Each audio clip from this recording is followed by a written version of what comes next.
Bonsoir à tous, ravi de vous retrouver dans Ça vous regarde, c'est votre débat chaque soir à 19h30 en direct. Vous connaissez notre rendez-vous 23h30 et à revoir sur notre site lcp.fr. On parle ce soir de l'hôpital. Le gouvernement est au chevet de l'hôpital. C'est un hôpital qui est malade. On va évidemment revenir sur le diagnostic, les symptômes aussi. Malade de son mode de fonctionnement, de sa tarification à l'acte, qui est un mot un peu barbare. On va essayer de tout vous expliquer.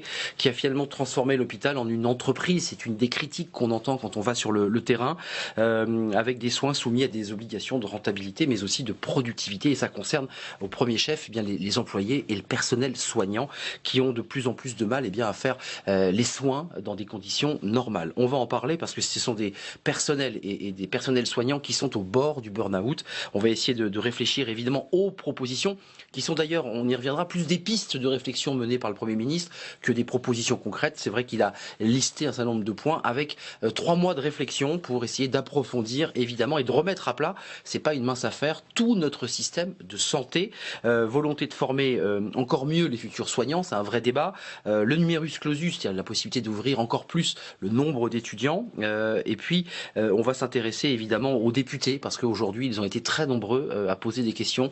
Lors des questions au gouvernement, vous avez pu les suivre sur nos antennes, relayant finalement cette inquiétude, cette angoisse venue de l'hôpital. On fait le point ce soir, évidemment, puis on parlera des EHPAD, parce qu'il y a eu la grève il y a une quinzaine de jours, et les EHPAD, là aussi, où des personnels sont en souffrance, ont des difficultés pour travailler dans de bonnes conditions. LCP.fr, le JDD qui est notre partenaire, et je les salue. Annie Chapelier, bonsoir. Bonsoir. On est ravis de vous accueillir. C'est la première fois que vous venez dans le débat de Ça vous regarde, et sûrement pas la dernière, bien évidemment. Députée de La République En Marche du Gard, infirmière anesthésiste, vous y tenez beaucoup. C'est un métier, 5 ans d'études. Hein, c'est une infirmière 5 ans après plus.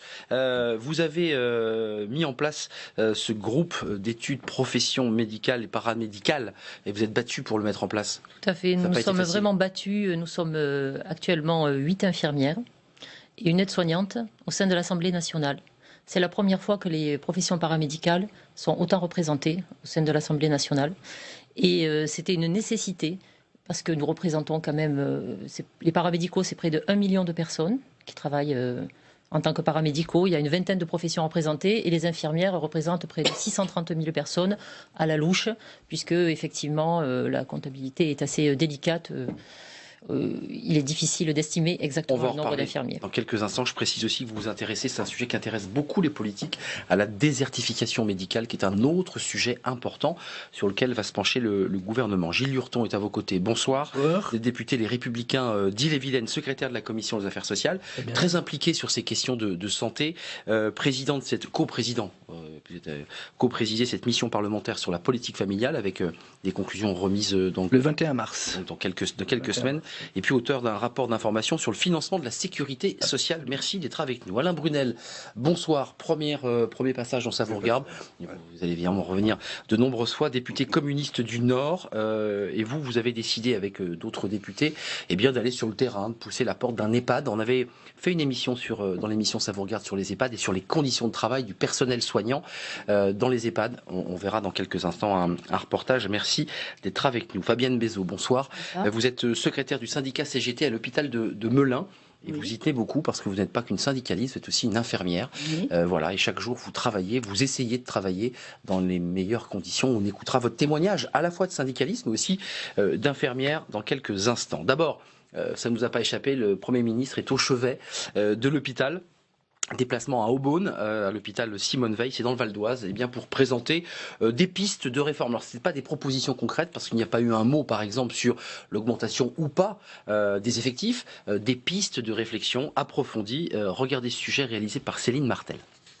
Pas une énième réforme, mais une refonte de l'ensemble du système de santé. C'est l'ambition affichée ce matin par le Premier ministre devant un parterre de professionnels de santé. Je pense profondément que nous vivons un moment où les Français ont conscience que le temps des rafistolages est révolu. Édouard Philippe annonce l'ouverture de 5 grands chantiers, améliorer la pertinence des soins, réformer la tarification à l'acte dans les hôpitaux, numériser les données de santé des patients, améliorer les conditions de travail des soignants et enfin revoir l'organisation des soins sur le territoire. Simple piste de réflexion pour l'instant, le gouvernement ouvre une phase de concertation de 3 mois qui s'achèvera par la présentation d'une feuille de route détaillée avant l'été. Pour conduire ces réformes, la ministre de la Santé bénéficiera d'une enveloppe de 100 millions d'euros par an, en plus du budget de l'assurance maladie. Autre piste pour le financement de l'hôpital, Édouard Philippe explique que l'argent des PV pour dépassement de la vitesse maximale de 80 km/h servira à la prise en charge médicale des accidentés de la route. Voilà, il faut trouver des moyens de financer parce que beaucoup d'hôpitaux, je crois que c'est la Cour des comptes qui le disait, plus de 300 établissements sont en déficit chronique, dont de très gros établissements comme celui de Marseille par exemple. Un peu de politique, Annie Chapelier, parce qu'on va rentrer évidemment dans le vif du sujet, mais pas de propositions concrètes, que des pistes, c'est ça l'objectif, c'est de se donner du temps, parce que c'est vrai qu'il y a urgence quand on entend le personnel, quand on entend les employés qui ne sont pas forcément des soignants, ils disent il y a urgence, il faut faire vite. Et là, le Premier ministre dit 3 mois de réflexion avec des comités d'études, d'experts, il faut aller vite. Non, il ne faut pas aller vite, parce que justement, Monsieur le Premier ministre l'a bien exprimé, le temps des rafistolages est terminé. Aller vite, ça veut dire bricoler, ça veut dire donner des solutions à l'emporte-pièce, comme l'on donne à chaque fois face à une situation d'urgence où l'on risque finalement d'apporter quelque chose qui va être qu'un emplâtre sur une jambe de bois. Le malaise et les problèmes, les difficultés du milieu hospitalier, médical et paramédical en général est profond, multiple, varié, complexe, difficile. Donc le temps est nécessaire. On ne peut pas apporter une seule réponse. Une consultation est nécessaire pour justement amener des solutions. C'est le mot, c'est une consultation, oui. C'est une consultation, oui. D'ailleurs, avec notre groupe de professions paramédicales, nous avions proposé justement une vaste consultation au niveau de toutes les professions paramédicales pour qu'on ait une photographie, une carte postale exactement du malaise qu'il y a dans tous les établissements et en libéral également. Avoir un tableau de bord, un diagnostic. Gilles Exactement. Lurton et évidemment Alain Brunel, parce que vous êtes intéressé et êtes allé sur le terrain, on le verra dans quelques instants. Qu'est-ce que vous en pensez? Parce que c'est vrai que, excusez-moi, c'est pas pour défendre le Premier ministre, mais tout n'est pas de la faute d'Emmanuel Macron et d'Édouard Philippe. C'est vrai que la crise de l'hôpital, elle ne date pas de l'arrivée d'Emmanuel Macron. On en parlait sous François Hollande, on en parlait sous Nicolas Sarkozy. C'est vrai qu'on n'a pas réussi finalement à le relever, cet hôpital. Oui, la crise de l'hôpital ne date certainement pas de l'arrivée d'Emmanuel Macron, c'est vrai. Mais moi, je vous ai entendu employer des termes. Vous avez dit l'hôpital public est malade. Vous avez dit il y a urgence. Vous avez dit un Premier ministre au chevet de l'hôpital. Je constate malgré tout, parce que je crois qu'il ne faut pas que l'on décourage complètement le personnel hospitalier, que nous continuons quand même dans notre pays à avoir un bon système de santé malgré toutes les difficultés qu'il connaît, avec des personnels soignants de qualité qui passent beaucoup de temps, qui sont aujourd'hui fatigués, au bord de l'épuisement, mais qui continuent à assurer leur service auprès des malades. Et ça, je pense qu'il faut le souligner. Alors la situation, elle n'est pas nouvelle. En 2015, au mois de juillet 2015, Madame Biémouret, qui est était députée socialiste, ancienne présidente de la mission de contrôle des comptes de la sécurité sociale, a sorti un premier rapport alertant très fortement sur la situation de l'hôpital public. Elle a donné un chiffre sur le déficit de l'hôpital public à l'époque, c'était 361 millions d'euros. Aujourd'hui, on est bien au-delà d'1,7 milliard. Le chiffre a explosé. Alors, Comment vous l'expliquez? Vous dites on a un modèle de soins qui est évidemment envié par plein de pays, aux États-Unis et dans d'autres pays, et en même temps on est quoi? On est inflationniste, on dépense trop, on dépense mal? Non, je l'explique par plusieurs facteurs. On a un système de soins qui a fait d'extraordinaires progrès médicaux et qui a créé des systèmes de plus en plus coûteux, des médicaments de plus en plus coûteux. Je pense que l'hôpital public souffre quand même d'un point sur lequel on n'insiste pas assez, et je le dis d'emblée ici, c'est la mise en place des 35 heures dans l'hôpital public qui n'a pas été accompagné des personnels susceptibles de compléter. Ça avait été le débat à l'époque de Martine Aubry. Cette question lui avait été posée. Ça avait été le débat, mais cette situation, on ne s'en est jamais remis. Ouais. Elle a toujours été pour l'hôpital d'une complexité extrême. Les temps de transmission entre les personnels soignants ont été réduits. On a compressé sur les personnels pour arriver à tenir avec le même effectif. Et aujourd'hui, on arrive à une situation qui est véritablement une situation d'urgence, une situation au bord de l'explosion, qui me fait quand même dire que aujourd'hui, malgré tout, même si il faut bien réfléchir les mesures, il faut quand même agir en urgence parce que je crains que le système ne tienne plus très longtemps comme ça. Alain Brunel. Nous l'avons vu à propos des EHPAD. Oui, il y a le débat des EHPAD. On le sent comme ça, une sorte d'effervescence même de professeurs de médecine, d'acteurs importants qui s'engagent dans des pétitions, qui expliquent que effectivement l'hôpital est au bord de l'explosion. C'est le sentiment que vous avez ? Ouais, c'est le sentiment que j'ai, et en même temps, c'est ce qui se passe au niveau des hôpitaux dans toute la France. Il y a un mouvement énorme qui est en train de se réaliser un peu partout, dans tous les hôpitaux. Je suis allé à Lyon hier avec mes collègues parlementaires, sénateurs et députés pour rencontrer notamment le personnel hospitalier, les infirmiers, les médecins, les patients également. Il y a une souffrance, il y a un cri de révolte. Ils en peuvent plus. Et en même temps, ce cri de révolte, on a l'impression, je veux dire comme je le pense, que les hôpitaux actuellement sont, pour certains, soit en soins palliatifs et d'autres sous perfusion. Excusez-moi du terme, c'est comme ça. Donc il y a urgence. 1,5 milliard de déficit dans les hôpitaux 2017. C'est pas moi qui le dis. Vous avez 1,6 milliard, 1,5 milliard. 1,7 milliard. 1,7 milliard, d'accord. Mais c'est important. Moi, je reprends les chiffres du président de la Fédération hospitalière de France. Voilà, c'est lui qui donne ces chiffres-là en décembre, donc je reprends ces chiffres, je m'appuie là-dessus. Mais 1,5 milliard, 1,7 milliard, c'est dramatique. Et donc, l'urgence, je regrette, mais l'urgence, je regrette pas du tout, mais l'urgence, c'est aujourd'hui de donner les moyens, cette bouffée d'oxygène financière. L'État vous dit on n'a plus d'argent, on est en déficit, il faut serrer partout. On va en trouver. On peut trouver. On va en trouver, ouais. Juste un petit mot avant de voir les questions au gouvernement, mais Fabienne Béziot, vous êtes infirmière. Comme Annie Chapelier est infirmière anesthésiste, vous travaillez, et vous êtes dans le syndicalisme.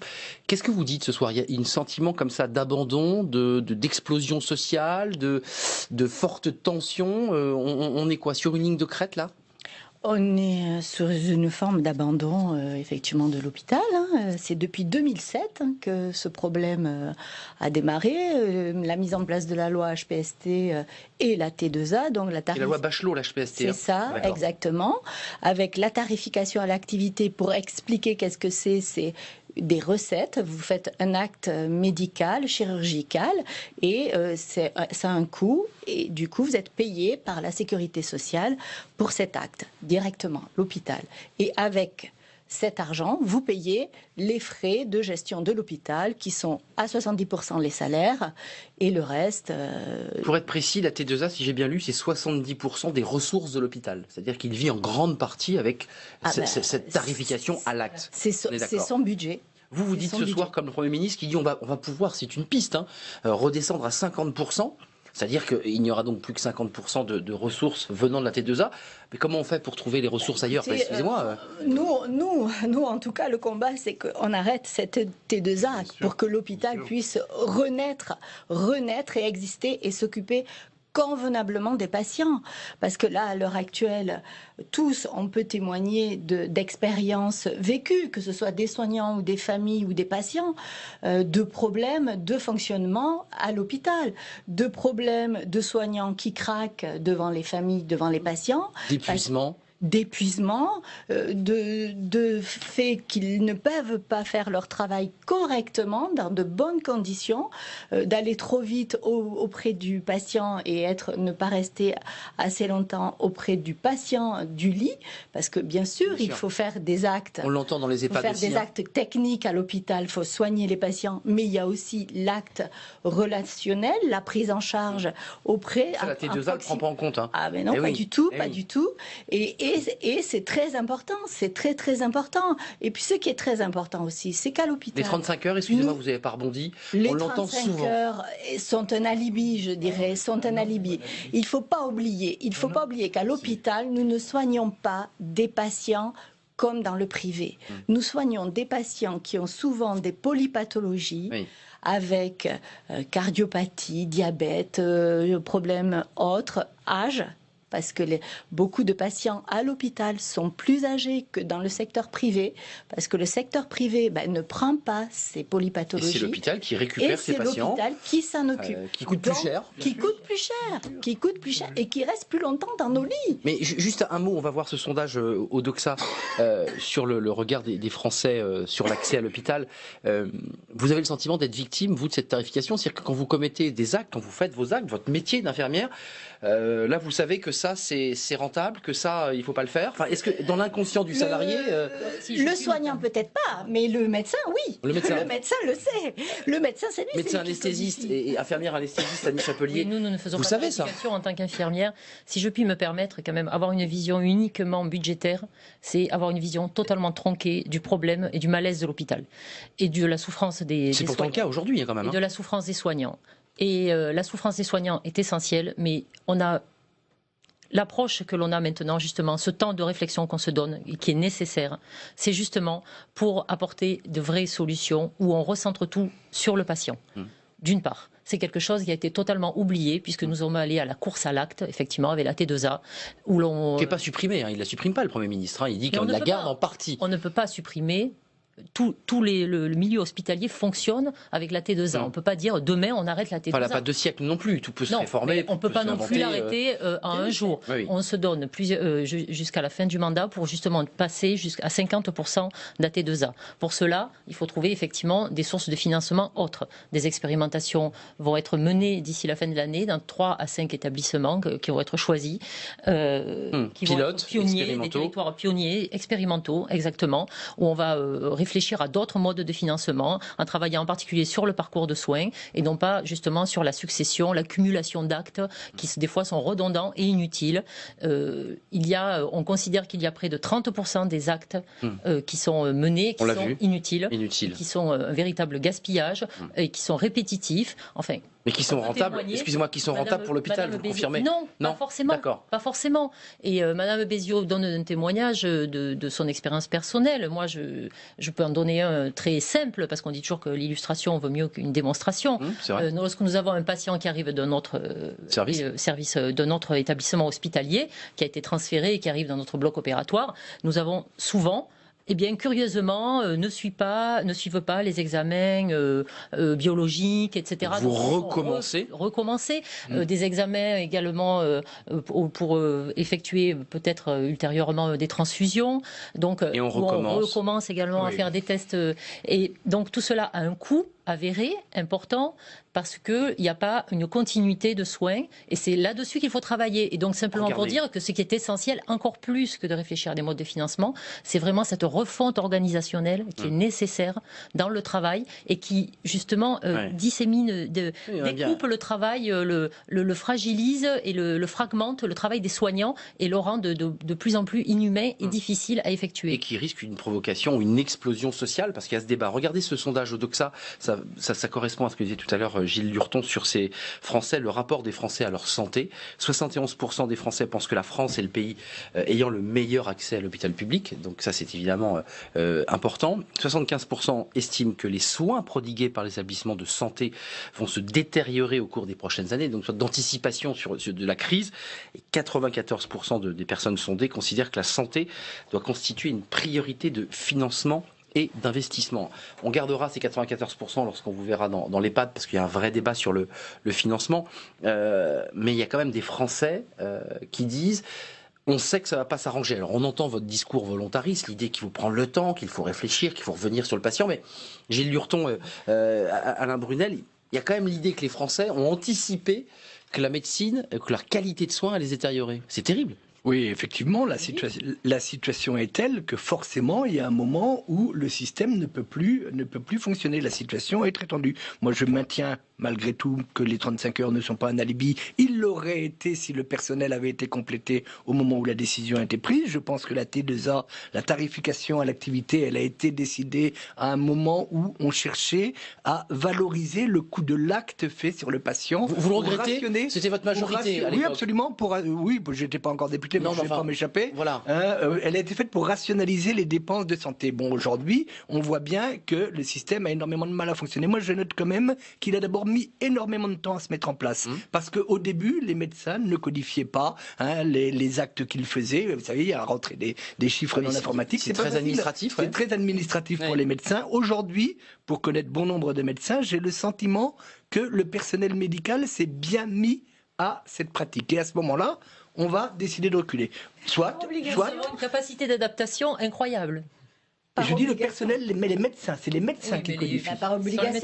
Ce sont les oui, mais tout à fait, mais il y a eu un temps. Ils sont obligés de coder, hein. Il y a eu un temps d'adaptation. Bon, écoutez, que le système spécialiste des codages, que le système soit supprimé, moi je veux bien entendre qu'on me dise qu'il ne fonctionne pas. Ce que je demande, c'est par quoi on le remplace. Oui, non, mais ça c'est la question de fond d'ailleurs. Comment on le remplace? Quand j'entends dire on va passer à une tarification à l'activité pour 50% des actes, ce qu'a annoncé le Premier ministre. Je demande comment comment va être financé le reste? Alain Brunel, juste un petit mot, on va voir les questions au gouvernement. Juste un mot quand même, parce que j'aimerais pas que on entende les députés. Il y a quand même un point que j'ai lu à de nombreuses reprises, et vous avez, je pense, confirmé, de tensions de plus en plus fortes entre l'administration de l'hôpital, avec des gens qui sont des gestionnaires et qui sont loin de l'humain, et puis le personnel, les médecins, les infirmières, les aides-soignantes qui, eh bien évidemment, se plaignent. Comment vous regardez ce débat? Parce que c'est vrai que c'est un peu comme dans une entreprise, il y a ceux qui poussent à la productivité, puis il y a les salariés à l'intérieur de la machine qui pédalent. Ben ça, c'est la tarification par l'acte, hein. Ça commençait par ça. Donc on a changé l'hôpital public, et on a pris l'hôpital public pour une entreprise. Et donc la santé, c'est une marchandise, c'est plus l'être humain qui est traité. Et à partir de là, on demande au personnel de faire toujours plus, avec moins de moyens, avec moins de matériel, avec moins de personnel également. Et donc l'être humain, lui, même le patient il en souffre, le personnel en souffre et le patient il en souffre. Alors tout le monde en souffre. Alors quand on dit, je regrette Madame Chapelier, c'est quand j'entends le ministre qui dit on est au bout de ce système, il faut vraiment tout changer. Il veut tout mettre à plat.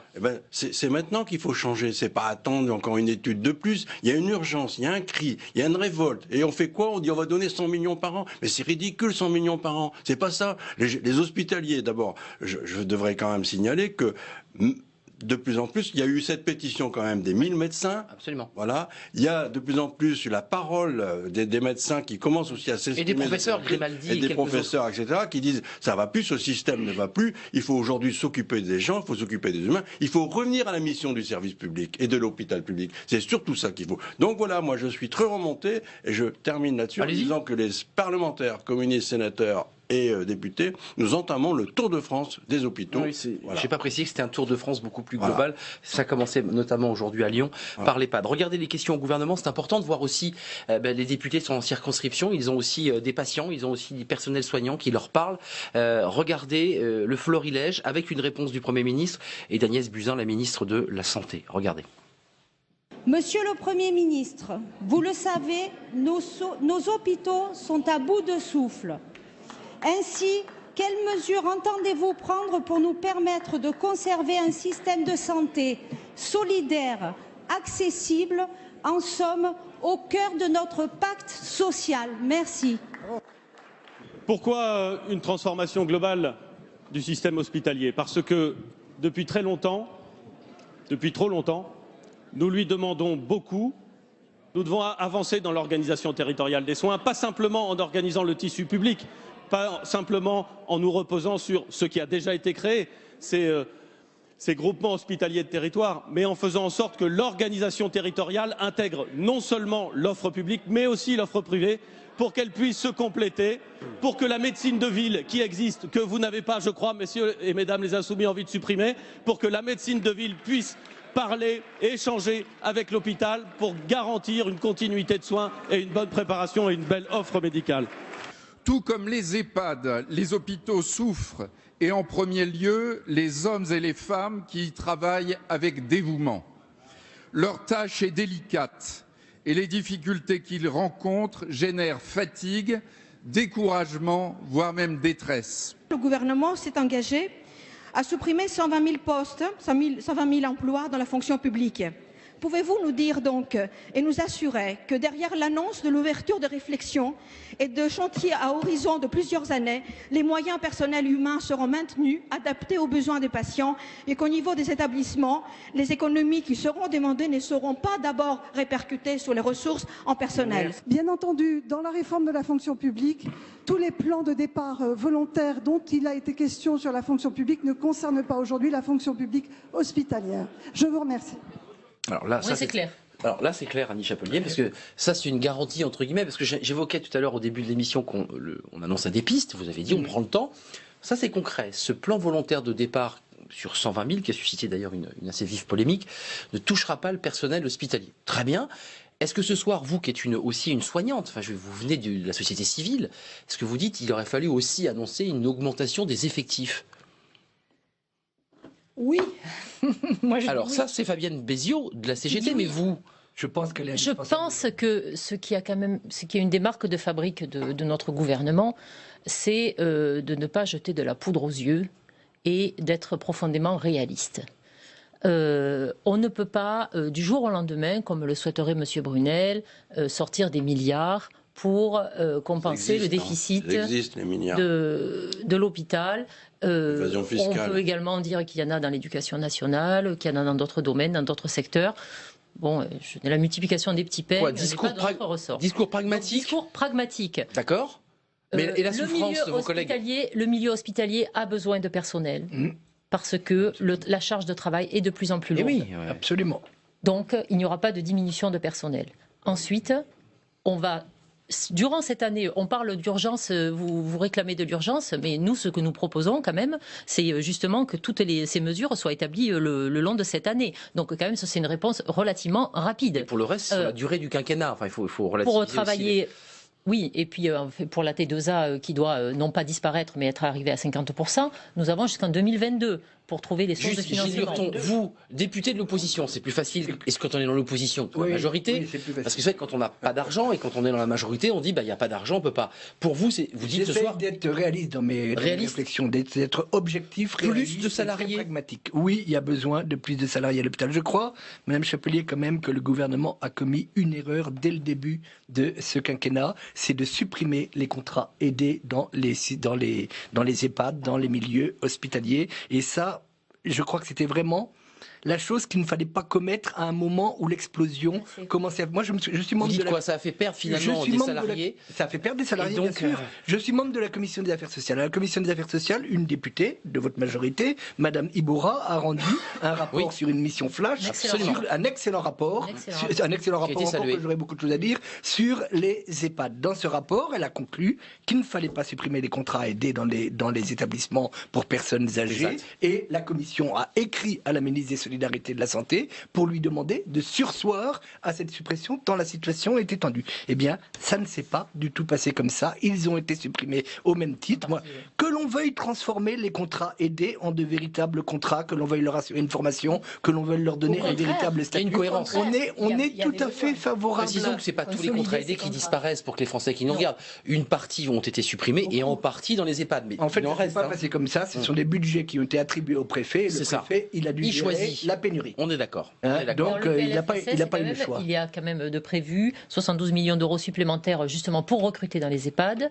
Il y a également des fonds qui sont débloqués pour mettre en place les infirmières de nuit. Il y a des expérimentations qui ont été menées parce que c'est une énorme détresse que subissent les aides-soignantes dans les EHPAD. Elles sont seules la nuit lorsqu'il y a un problème chez un des patients, un des pensionnaires des EHPAD. Elles doivent forcément, elles appellent le médecin qui souvent ne répond pas et donc elles font venir les services du SAMU. Cela a un coût sociétal qui est énorme. Ça désoriente les personnes qui sont souvent des personnes âgées, qui sont déjà elles-mêmes désorientées. Très angoissant, bien sûr. Très angoissant. Ça aggrave leur situation et elles-mêmes, ça les met dans une situation de solitude absolue. Lorsqu'il y a un décès, c'est la même chose. Elles sont dans cette difficulté pour la déclaration de décès. Elles n'ont pas quelqu'un qui vient immédiatement. On va rentrer, je ne vais pas rentrer dans des termes techniques, mais ce sont des moments extrêmement éprouvants pour ces personnels de santé. Bien sûr. La mise en place d'une infirmière de nuit est quelque chose qui est extrêmement rassurant. 72 millions 70 millions, c'est ça, c'est la somme que vous évoquez. 72 millions pour le recrutement, 10 millions pour renforcer la présence des infirmiers de nuit. Donc pour embaucher des infirmiers de nuit, c'est-à-dire qu'il y a des infirmiers de nuit qui sont sur plusieurs EHPAD et qui interviennent. Un mot seulement parce que je donne la parole à Alain Brunel. Un mot sur les infirmières de nuit. Moi j'ai dit, comme Mme Iboura a présenté cette mesure pour les EHPAD, que ma première réaction était d'y être favorable. Plus je consulte, plus je me dis que ça va être très très difficile à mettre en place. Ces infirmières, elles seront tournantes entre les différents EHPAD. Oui, tout à fait. Il y a des expérimentations sur ma circonscription, ça a été fait. Ça marche très bien. Imaginez une période d'épidémie dans un EHPAD. Eh bien oui, mais tout ça, il faut le prendre en compte, il faut le... voilà. Une épidémie n'arrive pas au milieu de la nuit. Lorsqu'une épidémie est en place... là, je ne suis pas tout à fait d'accord. Je peux vous dire que j'ai consulté beaucoup d'EHPAD là-dessus et que plus je les consulte, plus je suis...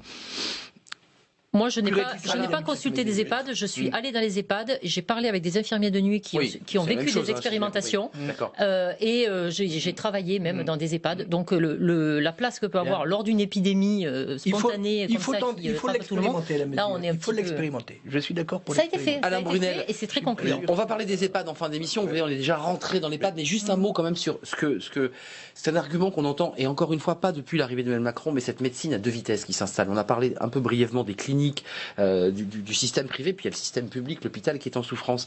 On est dans une médecine à deux vitesses quand vous la regardez un peu en hauteur. C'est vrai qu'il y a des déficits, il y a des difficultés, des malades avec des polytraumatismes, plusieurs maladies. Est-ce qu'on est rentré dans cette fameuse médecine à deux vitesses? On est rentré dans une médecine où tout le monde ne peut pas les soigner. Voilà, il y a des laissés pour compte, il y a des gens qui n'ont pas les moyens d'aller soigner. Ça, c'est grave parce que le service public et l'hôpital public doivent accueillir tous les patients. Mais il le fait, non? Enfin, je comprends pas. Non, pas toujours. Il le fait pas toujours. Il le fait quand il a des lits. Voilà. Le problème, il est là aussi, c'est qu'on a fermé des lits. L'hôpital public coûte. Donc on a fermé des lits. Et sur certains secteurs, on a fermé des hôpitaux de proximité. L'idée, c'est de les regrouper, si j'ai bien compris le gouvernement. Nous, sur la région parisienne, la périphérie, on n'est pas trop touché encore. Mais quand vous allez vous promener en province, c'est vrai. Ça a démarré sur les maternités qu'on a fermées. Il y a eu plein.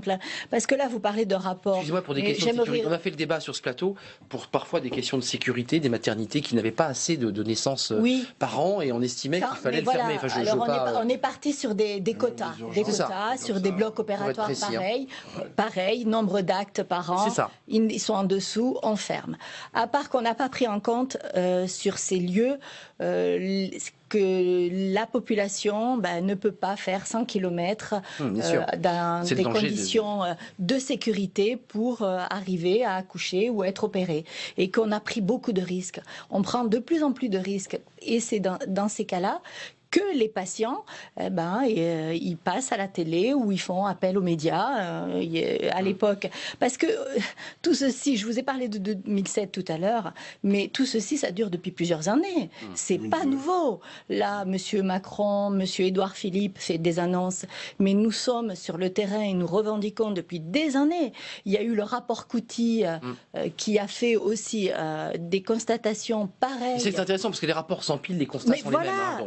On est de prendre le temps de réflexion. Et André Brunel, un mot, puis on a une sentinelle. Les citoyens prennent la parole dans notre émission. On a une enseignante qui est avec nous, pas forcément du personnel soignant. Je ne partage pas ce que vous dites, parce que prendre le temps, refaire une étude, retravailler, vous savez très bien, vous connaissez la situation. Vous savez ce qu'elles disent les ARS actuellement aux hôpitaux? Les agences régionales de santé, c'est une pilote en fait. De santé, lorsque les hôpitaux présentent leur budget, elles retoquent les budgets des hôpitaux parce qu'il est trop élevé et puis on leur demande de faire diminuer les charges, donc on leur demande de fermer des lits, on leur demande de supprimer du personnel. Et moi j'ai la bonne expérience, malheureusement la mauvaise expérience plutôt, sur l'hôpital de Douai où il y a un déficit de 5 millions d'euros et l'ARS, l'agence régionale de santé, elle a dit pour combler ce déficit on va supprimer du personnel et des lits, donc pour 3 millions d'euros. Voilà les réponses. Donc ça, il y a urgence. On ne peut pas dire en même temps qu'il va y avoir un plan, on va prendre le plan, mais les 1,5 milliard de déficit, on fait comment? Il faut bien les éponger. Mais il ne s'agit pas que d'une histoire de budget. Il s'agit de la souffrance des... Non. Mais le budget, vous ne pouvez pas résumer. Le budget, madame, il contribue à ce qu'il y a du personnel suffisant, à ce que les gens se sentent bien, à ce que les malades soient soignés tout à fait normalement et que le personnel ait le temps de s'occuper des malades. C'est surtout ça. Une réponse, Annie Chapelier, parce que vous n'êtes pas d'accord. Pour dire, on a compris votre raisonnement. Je ne suis pas du tout d'accord, parce que, évidemment, que la part budgétaire est importante, elle est essentielle. Il y a évidemment, des déficits dans 319 établissements. Non seulement elle n'est pas unique, mais elle n'est pas la plus importante. Il y a vraiment un problème d'approche qui a toujours été basé justement sur la quantité, sur la tarification, essayer de quantifier, alors que maintenant, vraiment ce que nous souhaitons, c'est pour cela qu'on a cette nécessité de cette consultation, oui, parce que c'est un vaste chantier, de cette concertation qui est à tous les niveaux, pas uniquement au niveau des ARS, des experts, etc., mais au niveau des soignants, au niveau des patients, au niveau de tout le monde. Elle va se faire cette 3 mois, ça ne suffira pas dans ce cas-là. Si, parce qu'elle va se faire à 3 niveaux, local, national et numérique, et donc les patients pourront numériquement. Ce que je veux dire, c'est que maintenant, on veut s'orienter sur la qualité, et ça, c'est quelque chose de totalement différent, une approche organisationnelle du travail qui est totalement différente. Et vous reviendrez dans 3 mois, Annie Chapelier. Un bien-être. Nous aussi. Mais la qualité, attendez, pas tous en même temps. On a une sentinelle. Vous connaissez la sentinelle Gilles Lurton? Mais elle existe, la qualité. Fabienne Bézieux, regardez. Les citoyens ont la parole. Ils sont de plein pied avec vous ce soir. Nous sommes avec Sabine. On la salue. C'est la première fois, Sabine, que vous venez dans l'émission. Il y a beaucoup de premières ce soir avec nos invités et aussi avec les sentinelles. Vous êtes enseignante en anglais. Comment vous le regardez, vous, ce débat? Est-ce que vous êtes, excusez-moi d'utiliser ce mot, mais une usagée de notre système de santé? Est-ce que l'hôpital, vous aussi, faites partie de ces Français qui disent « Bah oui, je pressens que les choses ne vont pas s'améliorer dans les années à venir » Tout à fait. Je pressens que les choses vont en s'aggravant. Mais je pense aussi qu'on peut faire quelque chose pour ne pas arriver à la catastrophe, pour améliorer le système de soins. Par exemple, quand on parle des EHPAD, on a certains EHPAD qui sont spécialisés pour, disons, pour des maladies d'Alzheimer. Donc, c'est la distribution des cachets. Et il y a certains qui ont la grosse dépendance. Donc, les personnes, on doit leur prodiguer les soins, par exemple, panser les plaies et autres. Pourquoi est-ce qu'on ne peut pas faire la rotation des infirmières?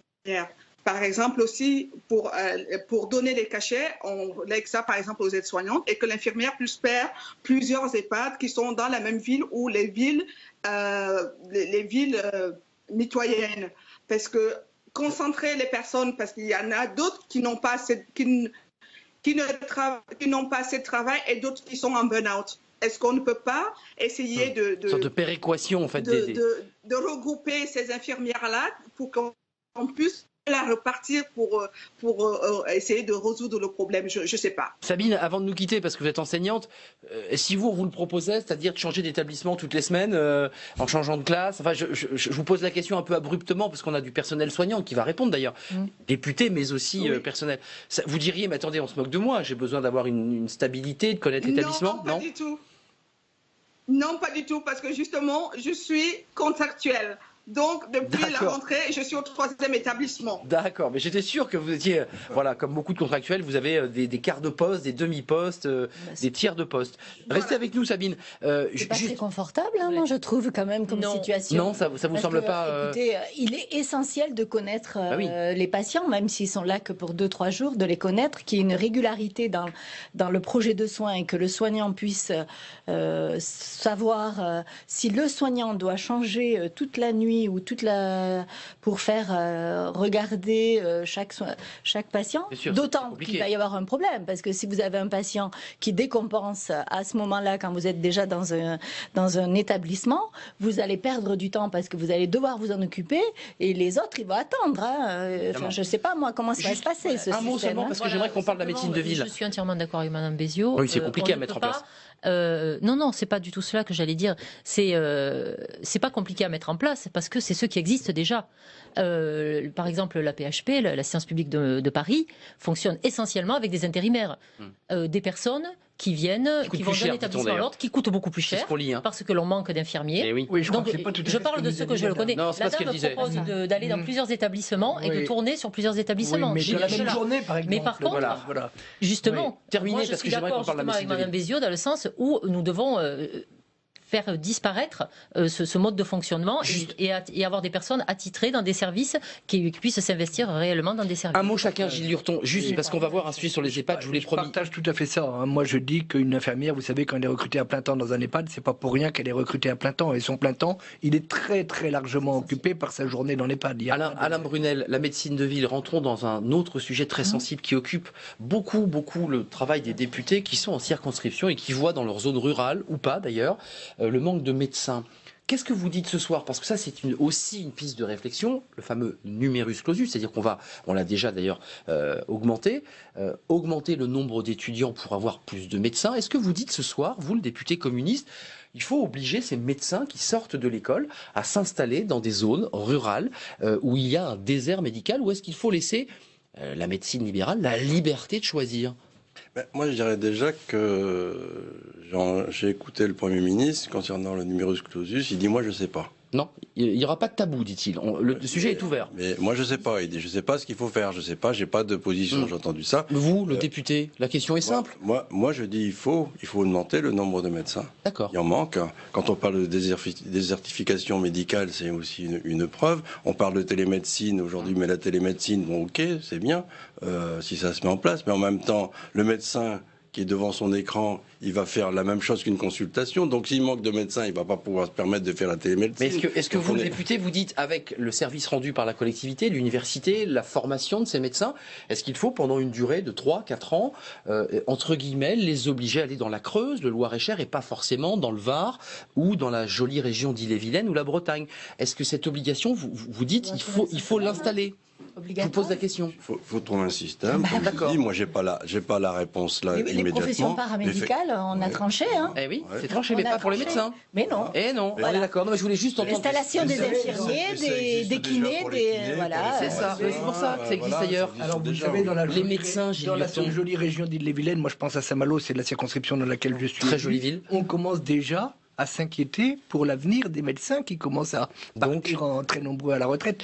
Non, écoutez, moi sur le numerus clausus, j'ai une autre position. Qu'on augmente le numerus clausus en année de médecine, ça me paraît effectivement... Ça sera dans 6 ans qu'on les retrouvera. Mais dans 10 ou 15 ans, on retrouvera les médecins. La deuxième chose, c'est il suffit pas d'augmenter le numerus clausus, il suffit de savoir aussi comment on accueillera tous ces médecins en stage dans les hôpitaux en 5e année, puis en internat. Ça pose une difficulté énorme qu'il ne faut pas négliger non plus. Quand on dit on augmente le numerus clausus, il faut penser à 5 ans. Et après, je suis de ceux qui pensent, on a eu un débat dans l'hémicycle c'est un débat qui vous agite de jours à ce sujet, je suis de ceux qui pensent que la coercition et dans ce domaine est inopérante. Bon, parce que c'est votre réponse. C'est ma réponse. Voilà. Annie Chapelier, juste un mot, parce qu'il y a d'autres corps de votre métier très vaste où on a des obligations d'installation avec un nombre précis.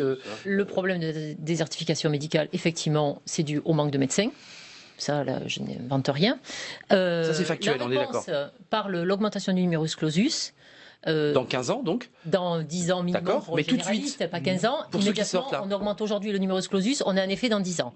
Or, la démographie hospitalière veut que dans 10 ans, même pas dans 10 ans, d'ici 5-6 ans, nous allons avoir une augmentation du nombre de médecins qui vont sortir. On aura parce trop que de le numerus a été augmenté. Voilà. On ne va jamais se retrouver avec trop de médecins parce que nous partons d'un tel déficit que je pense qu'on arrivera simplement à Vous, la améliorer députée En Marche, vous dites on oblige ou il n'y a pas de coercition et chacun est libre? Là, moi, je pense qu'il doit y avoir une réflexion. Évidemment, j'ai un point de vue personnel, moi, que je partagerai plutôt celui de M. Lurton. Je pense que la profession médicale, et qui est un investissement tel, personnel, intellectuel et presque, j'allais dire, spirituel, je n'arrive pas à trouver le terme adéquat. Le serment d'Hippocrate, par exemple. Le serment d'Hippocrate, effectivement. C'est une telle responsabilité sur des épaules tellement jeunes. Ils sortent, ils ont 27 ans de leurs études de médecine, que, en plus, exiger... C'est joli, la Creuse. En plus, exiger d'eux d'aller à un endroit où ils ne souhaitent pas aller, peut-être pour des raisons X ou Y qui les concernent. En plus, et surtout, ce que je voudrais dire, c'est que maintenant, on ne parle plus de la même médecine. Le profil du médecin généraliste, puisque c'est essentiellement là que... Oui, c'est là où ça pêche, et a complètement changé. Désormais, ce sont majoritairement des femmes. Elles ont des conjoints qui cherchent du travail dans la Creuse. Excusez-moi, il est plus difficile de trouver du travail pour votre conjoint. Et ensuite, elles souhaitent être salariées, effectivement, parce qu'elles veulent avoir une vie de famille. Et ce n'est plus l'ancien... Très court, Fabienne Béziot. 7 jours sur 7. Parce que pas de coercition, j'entends le point de vue de ces deux. C'est mon point de vue personnel. Mais non, mais c'est intéressant de vous entendre. Je suis par contre complètement ouverte au débat. Il y a un débat transparti au sein de l'Assemblée nationale sur cette question. Il y a un vrai débat. Qu'est-ce que vous dites ce soir? Parce que c'est vrai qu'il y a des professions qui ont déjà mis en place ce système. Ça se passe plutôt pas mal. Et en même temps, il y a des vrais arguments défendus. Les professions paramédicales ont été contraintes par... des installations sur certains secteurs et pas d'autres. Voilà. Après, effectivement, c'est des professions, les médecins qui ont un engagement, qui font de longues études, c'est pas simple de leur demander d'aller dans la Creuse, en dehors du Midi ou de la région parisienne, bien sûr, parce qu'effectivement, là, on en trouve. Mais comment faire? À un moment donné, il faudra bien quand même prendre certaines mesures pour que tout le monde soit soigné convenablement. Parce que nous n'en avons même pas dans le Midi. Qu'est-ce qu'on va faire? Qu'est-ce qu'on va faire? Je précise qu'à Paris, il y a moins de médecins, non pas parce qu'ils ne veulent pas y venir, mais parce que les pas de porte de location sont trop élevés. Les médecins n'y vont plus non plus. Donc il y a aussi un débat dans les grandes villes, faut-il le préciser. Donc, regardez ce sujet, je vous l'avais promis. C'est vous qui êtes à l'honneur parce que vos collègues députés se sont engagés dans un Tour de France, Alain Brunel, où je vous ai levé les épaules. Regardez, ça se passe à Lyon, dans un EHPAD à Lyon, avec un petit peu le résumé de tout ce qu'on vient de se dire depuis le début de l'émission sur une certaine souffrance au travail de certains salariés qui font ce qu'ils peuvent. Regardez ce sujet. L'hôpital Pierre-Garot est le premier EHPAD visité par les parlementaires communistes. Bonjour, c'est Brunel, député. C'est bien. C'est vous qui allez nous accueillir? Absolument. Ici, comme ailleurs en France, le personnel est à flux tendu et les élus constatent rapidement le malaise. En fait, on fait vivre les personnes plus longtemps mais je trouve qu'on n'a pas l'encadrement qui va avec. Et c'est ça qui est... Pour nous, c'est très compliqué parce qu'on essaye de faire tout ce qu'on peut et on n'arrive pas à combler les besoins des pathologies des personnes âgées. Et c'est ça qui nous fait mal. Mais moi, je sais que ça me mine. Hein. Le service compte 107 lits et seulement un employé pour 12 résidents. Aides-soignantes, infirmières et médecins sont à bout. Parfois, les patients ne sont pas lavés pendant 10 jours, faute de temps. Ça fait 20 ans que je vois que les effectifs baissent, ça fait 20 ans qu'on nous demande de faire plus avec moins. Et la prise en charge elle-même, que nous on vit au quotidien dans la chambre du patient, je trouve qu'elle est moindre par rapport à ce que j'ai connu il y a une vingtaine d'années. On essaie de s'occuper correctement des patients, mais des fois, on avoue qu'on est un peu désarmé. Les échanges avec les médecins et la direction de l'EHPAD sont vifs, mais instructifs, selon Alain Brunel. Ce qu'on a entendu, c'est effectivement ce cri de révolte qui s'exprime. Un personnel qui est très professionnel, qui doit s'occuper des patients, qui met entre parenthèses leur vie personnelle, qui passe du temps, etc., qui a envie que ça change. On dit qu'il manque des effectifs, et on n'a qu'à embaucher. Quand on dit qu'on a une enveloppe budgétaire qui ne nous permet pas d'aller au-delà, il faut changer cette manière de faire, il faut avoir de l'argent, c'est une volonté politique. Les 50 millions d'euros débloqués par l'exécutif le mois dernier pour aider les EHPAD sont largement insuffisants aux yeux des syndicats. Ils appellent au recrutement de plus de personnel. Pour s'occuper correctement des patients, il faut, selon eux, un agent pour chaque résident. Gilles Lurton, un agent pour chaque patient. Dès qu'il y a de la dépendance, Juste, on a évoqué beaucoup de sujets. On évoque la question du financement depuis le début de cette émission, finalement, les déficits chroniques dans certains hôpitaux, le débat des EHPAD et le manque d'effectifs. Pour la question du financement, quelles sont les propositions des Républicains? Comment on fait? On réinvente une journée de solidarité, on augmente les cotisations patronales et salariales, on invente quelque chose. Qu'est-ce qu'on invente pour régler ces problèmes? Écoutez, moi, pour ce qui concerne le risque dépendance, je pense qu'on ne coupera pas à une mesure visant à financer ce qu'on appelle le 5e risque. Il y a un moment où ça passe peut-être par un système assurantiel de tous les Français. Il y a une solution. Assurantiel, c'est un mot qui fait peur, ça, aux Français. Un système d'assurance. C'est un système de... Voilà, et moi, il faut trouver les financements. Aujourd'hui, on passe notre temps en commission des affaires sociales à avoir des débats sur ce problème de la dépendance. La semaine prochaine, M. Daréville va nous présenter une proposition de loi dont je partage tous les objectifs sur les aidants. Mais est-ce qu'on doit à chaque fois scinder le traitement de ce problème? Pour moi, maintenant, il faut qu'on envisage le problème de la dépendance globalement. Ma question était précise. Les cotisations, une branche, bien sûr, mais comment on fait pour chercher l'argent? C'est les salaires, c'est les charges patronales, c'est des journées de solidarité, c'est les 80 km/h qui vont servir les PV. La journée de solidarité, elle a certes servi à ça, mais elle n'est pas suffisante. Ça marche pas. Ça marche pas, on peut pas dire ça. Ça marche, mais c'est pas suffisant. Mais c'est pas suffisant. Donc il faut vraiment trouver des financements. Moi, la fin de vie de mes parents, je la leur dois. Ils m'ont élevé, ils se sont occupés de moi, je leur dois leur fin de vie. C'est vraiment un phénomène de société qui me paraît extrêmement important. Certains le disent mais n'ont pas les moyens. Et certains le disent mais n'ont pas les moyens. Eh bien, il faut absolument que l'on réfléchisse à un système qui nous permette d'assurer ce financement, qui ne retombe pas toujours sur les mêmes, c'est vrai, mais il y a un moment où il faut qu'on trouve une solution. On ne coupera pas à ça si on veut continuer à financer des EHPAD de qualité. Nous avons besoin de lits d'EHPAD. Nous en avons cruellement besoin. J'étais sur les EHPAD et puis j'étais aussi de manière assez générale sur les déficits de l'hôpital et le débat sur la santé publique, puisque le Premier ministre l'a dit, il veut remettre le système à plat. Qu'est-ce que vous proposez ce soir? On a entendu l'évasion fiscale, vous l'avez dit tout bas tout à l'heure, mais vous dites qu'il y a de l'argent et on peut... Qu'est-ce que vous proposez, vous êtes aussi une actrice. Moi, j'ai pas de système miracle et baguette magique, comme a dit le ministre aujourd'hui. Personne n'a de baguette magique, mais en même temps, on sait qu'il y a des capitaux dans certains endroits qui dépendent un peu aussi des patients, les laboratoires. Les laboratoires, grâce aux malades, ils vivent. Donc, grâce à la sécurité sociale. Grâce à la sécurité sociale. Alors peut-être, pourquoi taxer tout le temps le citoyen lambda à une nouvelle journée de solidarité? Attention à ne pas décourager les laboratoires de recherche dans notre pays. Moi, je suis totalement contre. Le citoyen, déjà, est en grande difficulté tous les jours pour vivre des salaires qui sont pas très... On n'a pas évoqué les salaires, on a évoqué les souffrances, mais les salaires sont bas. Il y a aussi une volonté d'être valorisé. On est dans un système quand même où à l'hôpital, si vous connaissez un salaire moyen infirmier, ça c'est un débat de très très longtemps. Vous démarrez à 1400, 1500 euros, une infirmière qui va travailler un week-end sur 2, le matin de bonne heure en 12 heures, etc. Et qui finit à 2500, 2600 euros à peu près en fin de carrière. Je vous parle d'un salaire de base. Bien sûr, je ne compte pas là-dedans les dimanches, les heures supplémentaires, etc. Voilà. Annie Chapelier, sur l'espèce de vision globale. Le Premier ministre, il dit, je mets tout à plat. C'est exactement ça. La vision globale. Je veux dire, là, on ne parle que d'une seule chose, du financement. Le financement... Mais il a quand même une incidence. Bien sûr qu'il a une incidence, mais maintenant on l'a dit, ça fait 45 minutes que l'on dit qu'il a une importance. On peut peut-être passer à l'essentiel. Allez-y. À savoir la transformation réelle de ce que l'on souhaite, à savoir du système de santé.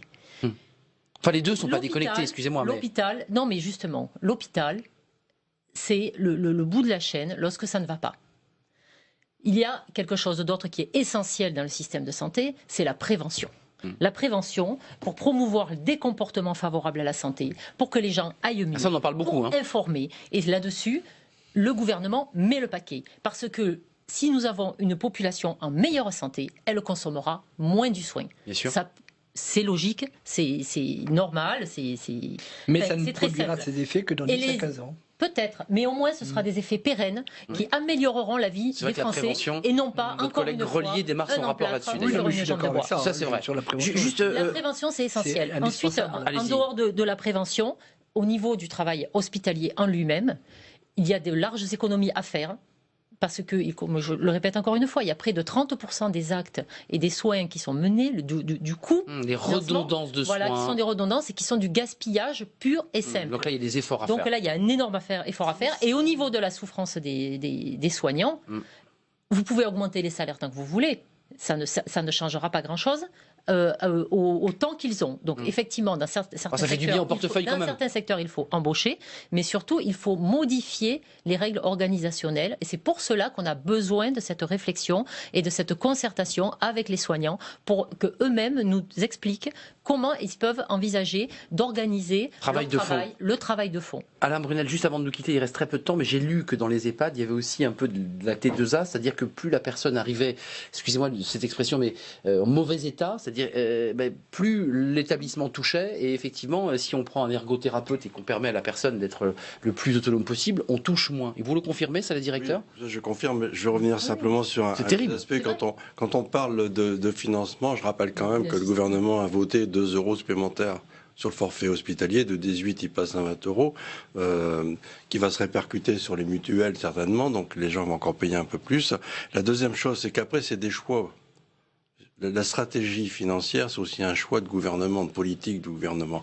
Quand le gouvernement fait le choix au niveau de son budget de permettre aux plus riches de faire, notamment en supprimant l'impôt sur la grosse fortune et remplaçant par l'impôt sur l'immobilier, ça a rapporté 5 milliards avant, et maintenant ça rapporte même plus 3 milliards. Donc déjà, il a fait le choix d'une économie, ça c'est l'argent qui était dans les caisses de l'État qui ne l'est plus. Moi je regrette, c'est un choix stratégique, c'est un choix financier que l'État... C'est pour ça qu'on dit que c'est un gouvernement et c'est un budget de riches et que le gouvernement... Voilà. Donc, vous résumez la stratégie nationale de santé à un budget. Non, je dis simplement que l'argent il existe et vous n'avez pas fait le choix. Et l'argent il existe et vous ne faites pas le choix de prendre cet argent là où il est pour le mettre au service des hôpitaux et des citoyens, du personnel et des patients. Oui, écoutez, moi j'ai juste 2 mots. C'est parfait. Sur les redondances de soins, je pense qu'on a déjà largement avancé là-dessus dans les hôpitaux. J'ai des exemples précis qui le démontrent. On a déjà bien travaillé sur ce sujet. 2, moi j'ai repris le programme du président Macron pendant la campagne des présidentielles et j'ai vu qu'il prévoyait un plan de relance de 4,5 milliards d'euros pour les hôpitaux. Je crois qu'il est urgent de mettre ce plan en place. Donc les 4,5 milliards, effectivement, annoncés pendant la campagne, mais il y a 3 mois de réflexion.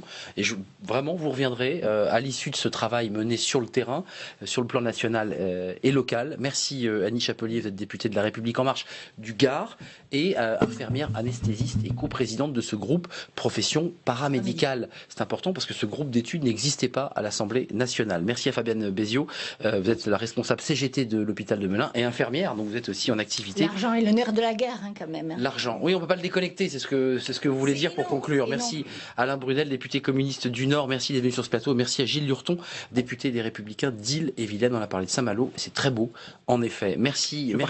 Les Cévennes sont très belles aussi. Bien sûr, les Cévennes, tout est beau, ou presque. Sabine était avec nous, notre sentinelle, je la salue.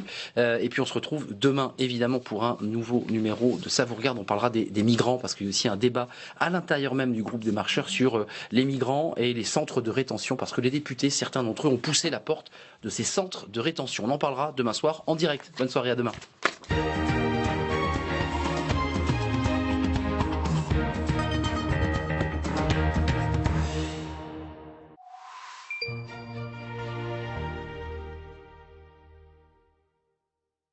Droit de suite, c'est dans un instant. Olivier Faure, député de la Seine-et-Marne et président du groupe Nouvelle Gauche à l'Assemblée nationale, est l'invité de Questions d'info cette semaine. Questions d'info, présentée par Frédéric Aziza en partenariat avec l'AFP et Le Point, jeudi à 20h30.